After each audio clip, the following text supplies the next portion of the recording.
Welcome to the Trill MBA Show. I'm your host, Felicia Ann Rose Enuha, aka the Trillest MBA you will ever know. And I'm here to help you survive and thrive in corporate America by giving you the truth and being as real as only I can be.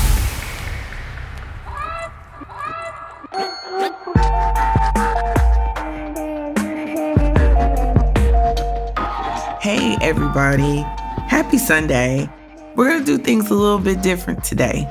I got a little homework for you, and I also want to add some context and some texture to the homework. So we're not gonna have a corporate warrior spotlight because this is a very tactical episode. And we are calling these episodes the follow-up. So these episodes are going to take an older episode where I talk through a very specific tactic to manage your career, and I'm going to add a little more context and texture to it. I'm going to follow up. So today's follow-up episode will piggyback on an episode that came out September 21st, 2020. The name of that episode is Stop Blindly Applying for Jobs. Do this instead. And the reason why I wanted to make this follow-up episode is because ever since I was on the Higher Learning podcast with Van and Rachel a couple weeks ago, I have been talking to thought warriors who have plugged into the show, and I'm finding that I'm repeating the same thing over and over and over again. And that is the actual steps that you need to take in order to find your next role externally from the company you're at now, or if you're not working and you're in the job market, what you need to be doing in order to secure your next role. And so today I wanted to piggyback on this episode where I deep dive into not just giving your resume. And one thing I realized, again, this is like dating, you guys. When you're looking for a new job, it's no different than kind of looking for a new boo. You need to evaluate these companies. And so some things that I didn't say in this episode are very, very key and need to be added. So I want you to pause here and go listen to that episode for context if you don't remember or you haven't listened to it. So pause this right here, go listen to that episode. It's linked in the show notes of this show. Okay, great. I'm glad we're now on the same page. So you know how to use LinkedIn as your friend. You know that you need to stop blindly applying and just putting your resume out there. Don't whore your resume around. Your resume should be precious, okay? But a couple things I want to add to this process to make it plain. Before you even go to LinkedIn, I want you to pause and I want you to make sure that you understand the direction that you're trying to go in. And when you know what you want to contribute, you know what you want your value to be for these companies, then you need to make a list of 10 to 15 companies that you would like to go work for. And so in the freebies section of the website, there is a value proposition worksheet and instructions to that worksheet to help you get super clear on what your value proposition is, your unique value proposition is for the work that you want to be doing. Okay? So let's talk about it in what are the steps you need to be doing.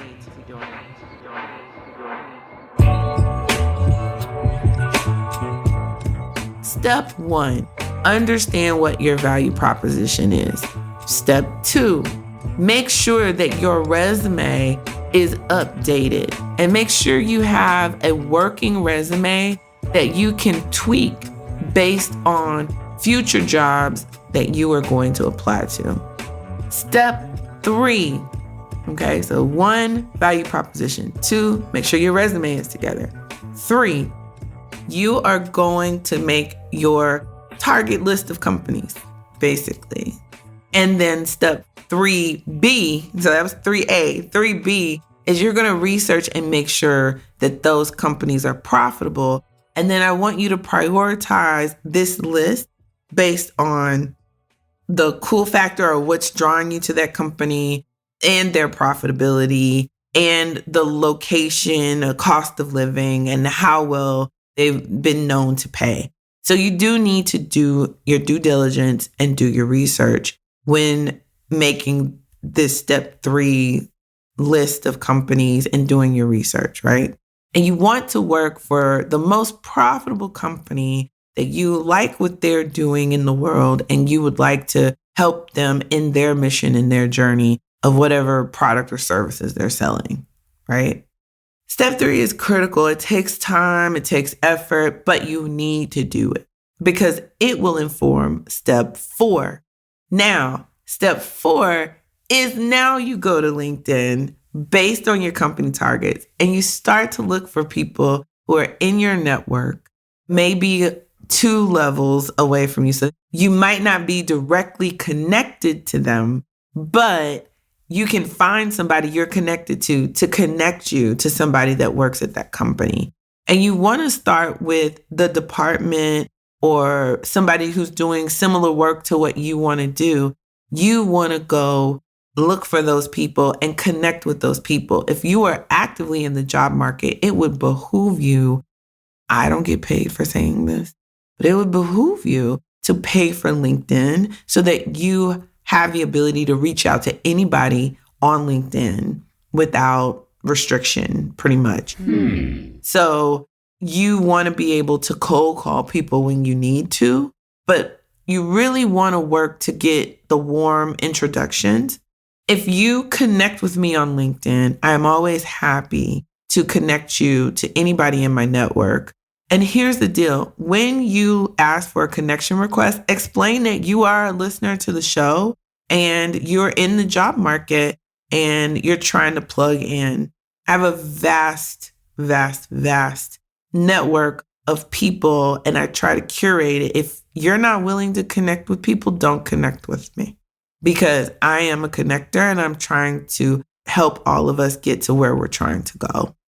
Okay, so if you don't fuck with LinkedIn, I might not be the person you want to connect with because chances are I'm going to hit you up like I know you and be like, hey, how you doing? How's it going? I have this person I want to connect you with.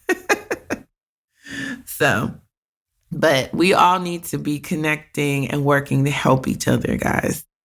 So now that's step 4 is going to LinkedIn and finding those connections at the companies that you want to target. And then the way you want to position this conversation. So you want to set up time to talk to them. It's about 30-minute conversation.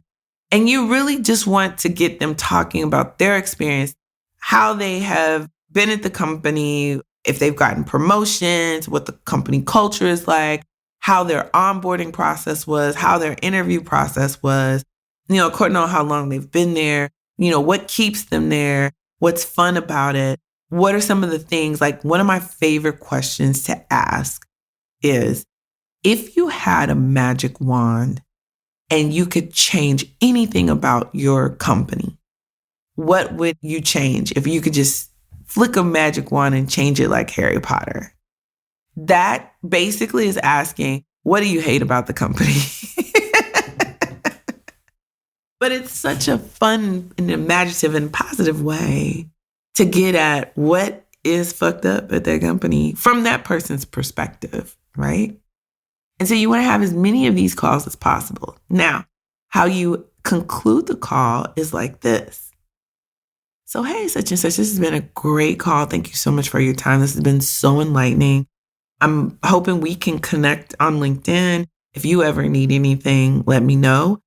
But as I'm seeking opportunities with your company and I've identified an opportunity or I haven't identified an opportunity yet, but would you be willing to submit my resume into the systems talent management portal. And then if I do get an opportunity with the company and I join the organization, then you should get the credit. And hopefully you guys have an employee referral bonus program. And then you would get a bonus from that. Would that be something that you could do for me? Child, if that person says no, they should say no because there's no referral bonus program or there's no way for them to do that. Not no because they don't want to. Like, who's going to pass on a referral bonus after having a great 30-minute conversation with a badass like you? Like, nobody. Come on, guys. Let's think about this. So that's how you want to position that and get yourself in the system. And this is key because you want to get yourself in the company system because that's where talent management people and talent acquisition, that's where they're going to first to fill job recs.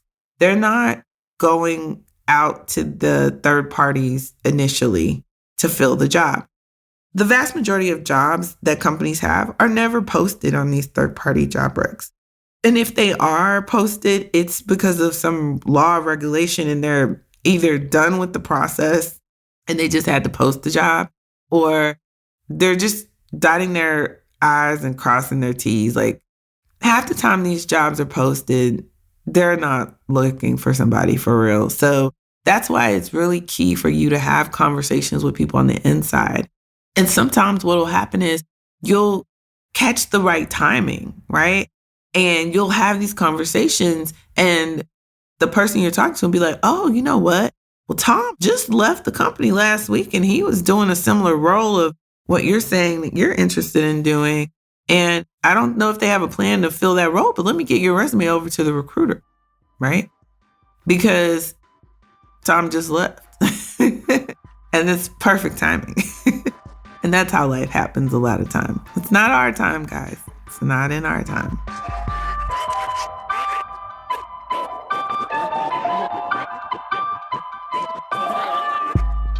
So that is the best way to go about your job search and go about applying for jobs.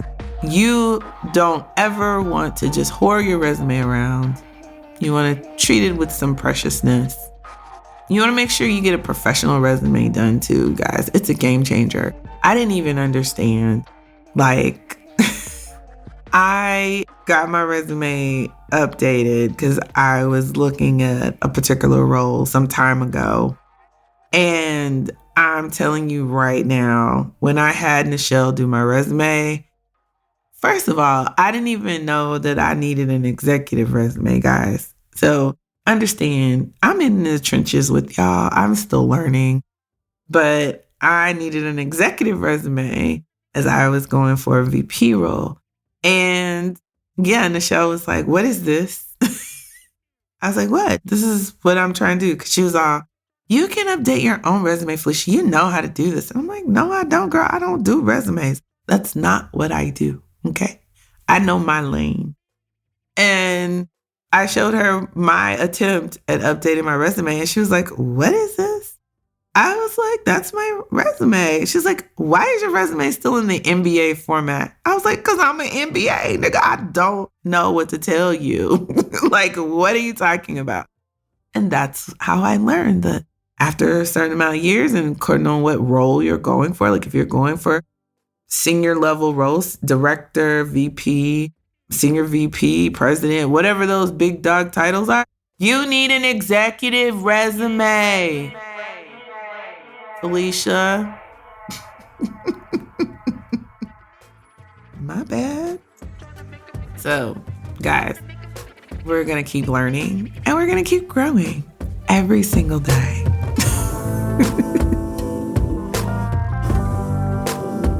All right. So this has been the follow-up episode to Stop Applying Blindly to Jobs. Do this instead, which came out smack dab during the pandemic when everybody was like, do I have a job? We gonna lose our job. Listen, guys, as always, if you need some help or advice about a specific situation, go to trillandba.com/coaching to schedule a 45-minute consultation with me to strategize and walk through your specific work situation. In addition, you can always email me at ask@trillandba.com. Either I can help you with your question and I'll be happy to do that, or I'll connect you to the right person if I don't have the answer. And trust, there are many times, guys, I don't have the answer. It's okay. We're all learning. Again, that's trillandba.com/coaching to schedule a 45-minute consult, and ask@trillandba.com to submit your question or concern or your listener letter, or you just want to tell me hi and why you love the show. Like, sometimes guys need some encouragement, you know? It's hard out here. Life is lifing, but we got this. So until next time, keep it trill. The Trill MBA Show is a Fair World Corp LLC production. Executive produced by Felicia and Rose Inuha. Sound design and editing by Chris Mann with Podshaper. Theme music is Kick Push by Ryan Little. Keep it trill every day, y'all.